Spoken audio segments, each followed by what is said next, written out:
आज के वीडियो में हम देखेंगे एनटीपीसी अंडर ग्रेजुएट एग्जाम 2025 जो चल रहा है 13 अगस्त के फर्स्ट शिफ्ट के क्वेश्चन। तो चलिए मैं इस वीडियो को शुरू करता हूं। आज जो प्रश्न पूछा गया था आईएमएफ यानी अंतर्राष्ट्रीय मुद्रा कोष द्वारा वर्ष 2025 के लिए भारत की अनुमानित जीडीपी वृद्धि दर क्या है? तो यह है 6.4%। भारत के नियंत्रण एवं महालेखा परीक्षक का कार्यकाल कितने वर्षों का होता है? तो यह होता है 6 वर्ष या 65 वर्ष की आयु में से जो पहले पूरा हो जाए उतना ही। हमारा जो अगला प्रश्न पूछा गया था, मेलूरी जिला किस राज्य का नया जिला बना है? तो ये आप याद रखिएगा, यह नागालैंड का 17वां नंबर का जिला बना है। और यह कब प्रस्तावित में हुआ था, ये आप डेट याद रखिएगा, 2 नवंबर 2024 को अधिसूचित हुआ था और 21 और 22 फरवरी को मुख्यमंत्री ने इसका औपचारिक उद्घाटन किया था। मेलूरी जिला नागालैंड से है, ये आपको याद रखना है क्योंकि क्वेश्चन रिपीट करता है तो ये प्रश्न पूछा जा सकता है। महात्मा गांधी ने 1919 में कहाँ पर सत्याग्रह सभा का आयोजन किया था? तो यह मुंबई में किया गया था, ये आप याद रखिएगा। और यह किस लिए किया गया था? तो यह रोलेक्ट एक्ट के विरोध में किया गया था, उसके लिए सत्याग्रह के लिए। वज्र प्रहार युद्ध अभ्यास किन 2 देशों के बीच आयोजित होता है? दोस्तों वज्र प्रयास अभ्यास से जो है क्वेश्चन बनते हैं एग्जाम में और काफ़ी बार पूछे जाते हैं, इसलिए वज्र जो प्रहार है या युद्ध अभ्यास है, ये सारे के सारे प्रश्न से रिलेटेड प्रश्न आप एग्जाम देने से पहले जरूर से जरूर देख लेंगे। तो यह होता है भारत और अमेरिका के बीच में, यह द्विपक्षीय संयुक्त अभ्यास है और यह जो है वर्ष 2024 में हुआ था, जो कि 15वां संस्करण था। और कौन सा डेट पे हुआ था? 22 नवंबर को, ये भी आपको याद रखना है। कहाँ हुआ था? तो संयुक्त राज्य अमेरिका में इंडाहो में आयोजित हुआ था। और पहला जो अभ्यास हुआ था ये कब हुआ था? तो यह 2010 से प्रारंभ हुआ है, ये भी आपको याद रखना है।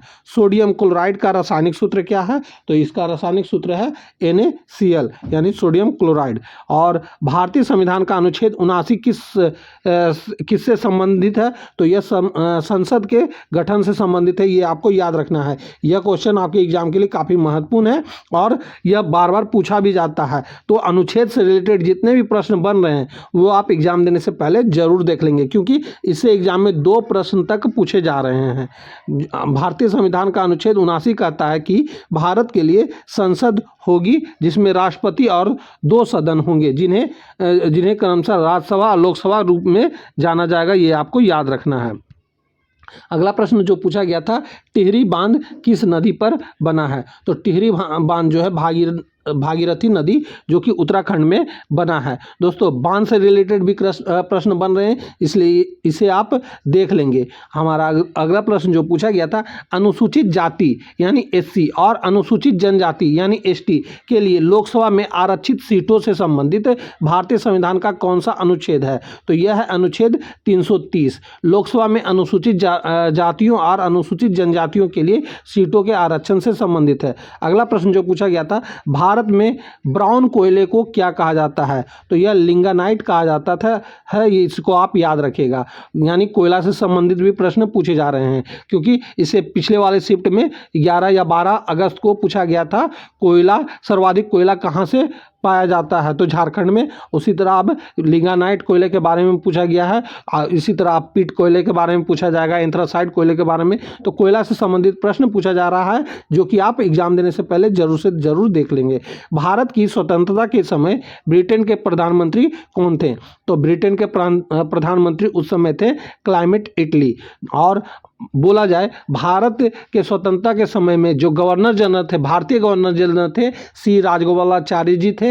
और बोला जाए पहले गवर्नर जनरल कौन थे? तो माउंट बेटन थे, ये भी आपको याद रखना है क्योंकि इससे भी प्रश्न बन रहे हैं। कुमाऊं भाषा भारत में कहाँ बोली जाती है? तो यह उत्तराखंड राज्य में कुमाऊं क्षेत्र में बोला जाता है, ये आपको याद रखना है।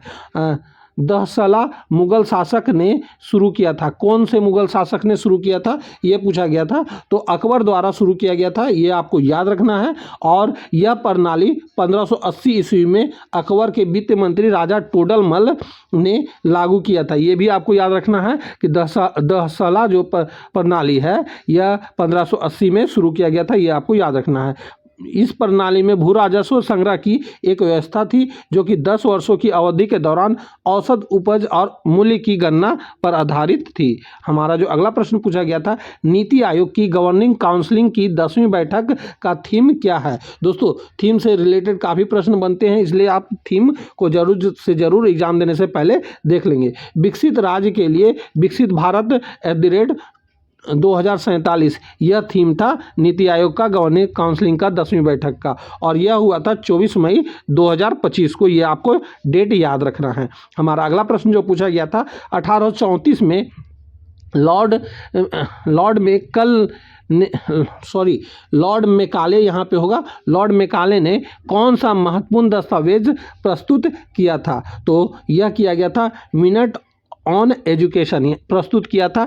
इसमें भारतीयों को अंग्रेजी माध्यम से शिक्षा देने की सिफारिश की गई थी। यहाँ पे लॉर्ड मेकाले होगा दोस्तों, ये आप देख लेंगे, और इससे काफ़ी प्रश्न बन रहे हैं। तो जो भारतीय शासन है वो सारे आप याद रखिएगा। जैसे विलियम बेंटिंक ने सती प्रथा का अंत किया था, और बंगाल विभाजन कब हुआ था, इससे रिलेटेड काफ़ी प्रश्न बन रहे हैं एग्जाम में।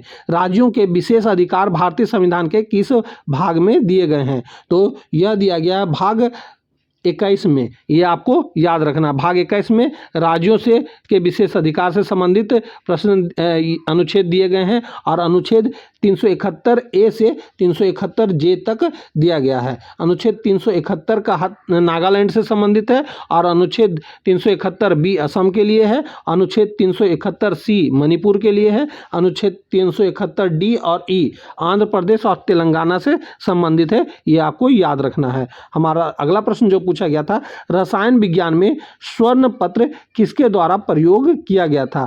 तो यह किया गया था रदरफोर्ड के द्वारा। कब किया गया था, ये डेट आपको याद रखना है, 1909 में। इसमें इन्होंने अल्फा कणों को सोने की एक पतली पन्नी पर बमबारी किया और पाया कि अधिकांश कण सीधे गुजर जाते हैं, लेकिन कुछ कण पीछे की ओर विक्षेपित होते हैं। परमाणु का नाभिकीय मॉडल इसी के द्वारा प्रस्तुत किया गया था, यह आपको याद रखना है। और हमारा जो अगला प्रश्न पूछा गया था, एमिलिया केर महिला क्रिकेटर किस देश से है। तो यह जो है न्यूजीलैंड से है, ये आपको याद रखना है। केंद्रीय सतर्कता आयोग कब अस्तित्व में आया था। तो यह अस्तित्व में आया था 11 फरवरी 1964 को। ये डेट आपको याद रखना है। और यह एक संवैधानिक निकाय है जिसे भ्रष्टाचार निरोध उपायों और सरकारी कार्यों में प्रदर्शित सुनिश्चित करने के लिए स्थापित किया गया था। 2003 में इसे केंद्रीय सतर्कता आयोग अधिनियम 2003 के तहत संवैधानिक दर्जा दिया गया, और इसकी स्थापना जो है सन्नाथन समिति के सिफारिश पे हुआ था। ये आपको याद रखना है। यह आपको एग्जाम में क्वेश्चन हो सकेगा, पूछा जा सकता है।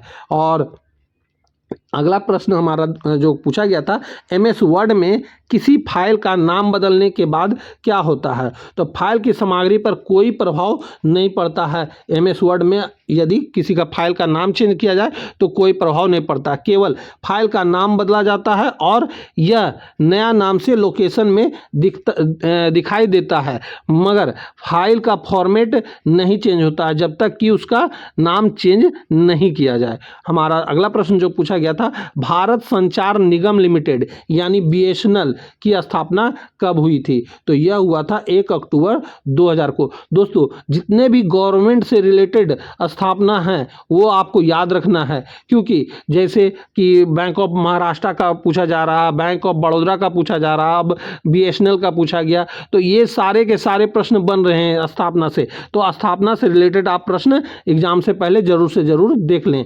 और अगला प्रश्न जो पूछा गया था, CTRL+R इसका उपयोग किस लिए किया जाता है। तो इसका उपयोग किया जाता है पेज को रिफ्रेश या रिलोड करने के लिए किया जाता है। और MS वर्ड की बात किया जाए तो यह चयनित टेक्स्ट को, पैराग्राफ को राइट अलाइन करने के लिए किया जाता है। जैसे कि यहाँ पे है तो Ctrl+R दबाने पे यहाँ पे आ जाएगा, राइट अलाइन करने के लिए किया जाता है। ये आपको याद रखना है। तो दोस्तों, यहीं पे 13 शिफ्ट के जो फर्स्ट शिफ्ट में जितने प्रश्न पूछे गए थे हमारे द्वारा आप लोगों को दिखाया गया है और ये सारे के सारे प्रश्न एग्जाम में पूछे गए हैं। काफ़ी लड़कों से ने हमें मेल करके बताया है, इसलिए इन प्रश्नों को आप एग्जाम देने से पहले ज़रूर देख लें और इसी के बेस पे आप एग्जाम की तैयारी करें, क्योंकि इससे रिलेटेड ही आपके प्रश्न एग्जाम में पूछे जाएंगे। तो अब हम आपसे मिलेंगे अगले शिफ्ट के क्वेश्चन के साथ।